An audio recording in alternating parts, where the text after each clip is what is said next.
स्मृति जी, पिछले इलेक्शन में भी 3 से 77 की यात्रा जो आपकी पार्टी ने तय की वो भी बहुत जबरदस्त थी, शानदार थी। अब चूंकि दूसरे पक्ष को 215 मिले तो वो उसके बीच में कहीं छुप गया। लेकिन उस वक्त भी ये लगा कि एक वर्ग है जो बदलाव चाहता है और वो आपके साथ था। अगर आप बता सकें कि इस बार आपकी पार्टी का कैंपेन या अप्रोच इस इलेक्शन में 2021 से किन मायनों में अलग थी? मुझे लगता है सौरभ जी, कुछ ऐसे विशिष्ट विषय हैं जिसको तो कवर स्वयं आपके चैनल ने किया है। एक, जिस प्रकार से घुसपैठियों का समर्थन ममता बंदोपाध्याय कर रही थी और नहीं चाह रही थी कि चुनाव की हमारी जो वोटर लिस्ट है वो किसी प्रकार से स्वच्छ हो पाए, वो भी जनता के मध्य में एक चर्चा का मुद्दा बना। दूसरा, जिस प्रकार से तृणमूल की कुनीतियां जनता के सम्मुख और उभर कर सामने आई, पत्रकारों ने स्वयं देश भर में इस दृश्य को प्रसारित किया कि इस प्रकार से तृणमूल के नेताओं के घर से कैश बरामद हो रहा है।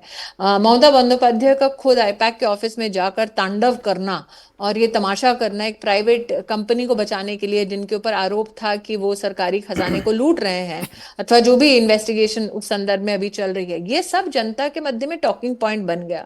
साथ ही उनका बार बार इस बात को कहना कि वो राम भक्तों के खिलाफ है, उनका बार बार ये कहना कि महिला का बलात्कार होता है तो दोष उस महिला का है जो घर से बाहर निकली। ये मैं इस कैंपेन के दौरान, जैसे उलुबेरिया नाम का एक क्षेत्र है, वहां पर कोई नहीं मानता कि हमें बढ़ चढ़कर समर्थन मिलेगा, लेकिन जनता घरों से बाहर आकर ग्रामीण अंचल में बोल रही थी कि हमने देखा आरजी कार की जो रेप विक्टिम है उसके माता पिता के साथ क्या सलूक हो रहा है, हमने देखा कि एक लड़की जिसका बलात्कार होता है, जिसे मौत के घाट उतारा जाता है, तृणमूल के गुंडे कैसे डेड बॉडी लेके शमशान घाट जा रहे हैं, और गरीब माँ बाप को, दर्जी परिवार गरीब माँ बाप को कैसे भाग भाग कर बेटी का अंतिम संस्कार कर सके, उसमें जद्दोजहद करनी पड़ रही है। रत्ना देवनाथ जब बीजेपी की प्रार्थी बनी, कैंडिडेट बनी, कैसे उसका तिरस्कार मुंह पे थूका है तृणमूल के गुंडों ने। तो ये सारे विषय पश्चिम बंगाल की जनता के मध्य में आक्रोश भरने वाले विषय थे। एक्चुअली मैम, इस इलेक्शन के बीच में बंगाल के बाहर लोगों को यह बात रियलाइज हुई कि ये बंगाल स्टेट का चुनाव किसी और राज्य से बिल्कुल अलग है। क्योंकि हमें ऐसे लोग मिलते थे, एक्सपर्ट्स भी कहने वाले, जर्नलिस्ट भी कहते थे कि भाई ये फियर फैक्टर ओवर हाइप किया जा रहा है, बीजेपी इसको बढ़ा चढ़ाकर बता रही है। ये जो भी आपको विशेषज्ञ मिले सौरभ जी, उनसे पूछिए ये तब खामोश क्यों थे जब जजेस को हॉस्टेज बनाया गया, ये तब खामोश क्यों थे जब रत्ना देवनाथ के मुंह पर तृणमूल के गुंडों ने थूका, ये तब खामोश क्यों थे जब फाल्टा में तृणमूल के गुंडे जाकर वोटर को धमका रहे थे कि अगर तृणमूल के लिए वोट नहीं किया तो आपके घर की औरतों का बलात्कार कर देंगे, ये तब खामोश क्यों थे जब पिछले विधानसभा के चुनाव के बाद निश्चित रूप से आपके चैनल ने भी इस बात को प्रसारित किया कैसे बीजेपी के कार्यकर्ताओं से कहा जा रहा था कि तुम्हें अगर घर लौटना है, रात को अपनी घर की औरतें तृणमूल के गुंडों के घर भेजो। फेसबुक पे कितने लोगों ने देखा, भारतीय जनता पार्टी का एक समर्थक, एक कार्यकर्ता, नौजवान, वो अपना बेचारा अपने घर में बैठा हुआ है, रो रहा है, लाइव ट्रांसमिट कर रहा है कि मुझे मारने के लिए तृणमूल के गुंडे खड़े हैं बाहर। ये सारे लोग जो फिराग में रहते हैं टिप्पणी करने के लिए भारतीय जनता पार्टी पे, ये कहां थे जब मौत के घाट लोगों को उतारा जा रहा था पश्चिम बंगाल में? तो इस बार भरोसा कैसे दिलाया आपने बंगाल के लोगों को कि हम हैं? मुझे लगता है ये भरोसा दिलाने का प्रमुख कार्य सेंट्रल पैरामिलिट्री फोर्सेस ने किया, भरोसा दिलाने का कार्य इलेक्शन कमीशन ने खुद किया, और जनता खुद देख रही थी। ऐसा नहीं है कि आप मालदा में हॉस्टेज करें तो दुनिया देश देखेगी नहीं।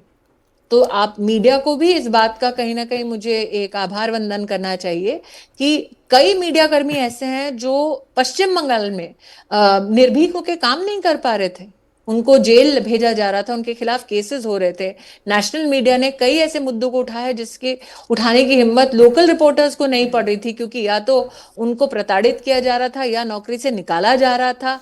आप पहली बार देख रहे हैं कि एक सेफोलॉजिस्ट भी कह रहा है भाई मेरी हिम्मत नहीं है कि मेरे लोग जाएं और ये पूछें कि किसको वोट देने की इच्छा है, क्योंकि मेरे ऐसे कर्मियों को ये लोग जेल डाल देंगे। ऐसा भय का माहौल, इसका प्रमाण तो स्वयं तृणमूल ने दिया। कब देखा आपने कि तृणमूल का एक भाईपो जिसको हम कहते हैं वो बढ़ चढ़ के देश के गृह मंत्री को धमकी दे दे? ये बात बिल्कुल ठीक है स्मृति जी, और जिस तरीके की भाषा खास तौर पर अभिषेक बैनर्जी इस्तेमाल कर रहे थे वो बहुत ही आपत्तिजनक है। लेकिन इन नतीजों से एक बात तो समझ में आ रही है कि तुष्टीकरण की राजनीति की पालकी पर बैठकर कोई क्षेत्रीय दल ये सरकार बनाने का अगर ख्वाब देखे तो ये अब भारत में संभव नहीं है। लेकिन जब भी ध्रुवीकरण होता है तो स्मृति जी काउंटर पोलराइजेशन भी होता है। क्या आपको लगता है कि वो काउंटर पोलराइजेशन हुआ है, हिंदुओं ने एकजुट होकर बीजेपी को वोट दिया है? हिंदुस्तानियों ने एकजुट होकर बीजेपी को वोट दिया है। वो हिंदुस्तानी जो घुसपैठियों के विरुद्ध है उसने बीजेपी को वोट दिया है।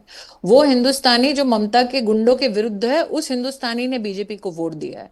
वो हिंदुस्तानी जो नहीं चाहता था काटमांडी और सिंडिकेट ही पश्चिम बंगाल की राजनीतिक परिभाषा हो जाए, उस हिंदुस्तानी ने बीजेपी को वोट दिया है। राहुल गांधी के पॉलिटिक्स की मैम बात करें तो बंगाल के संदर्भ में राष्ट्रीय स्तर पर राहुल गांधी और पॉलिटिक्स, ये दो शब्द एक साथ चलते हैं क्या? राष्ट्रीय स्तर पर टीएमसी के साथ बंगाल में गए तो अचानक उनको ममता बनर्जी करप्ट लगने लगी थी। देखिए देवेंद्र जी, उनको तो हम पहले भी कहते आए हैं अपने कई कैंपेन की स्पीचेस में अथवा हमारी वार्तालापों में कि दिल्ली में बट्टी और स्टेट में कट्टी, ये तो उनका पहले से एक उनकी राजनीतिक व्यवस्था रही है। लेकिन मुझे नहीं लगता कि पश्चिम बंगाल का वोटर भी उनको गंभीरता से लेता है। तो देश में कांग्रेस के कार्यकर्ताओं की मजबूरी हो सकती है कि वो राहुल गांधी को इस प्रकार से महिमा मंडित करें, ये समझा जा सकता है।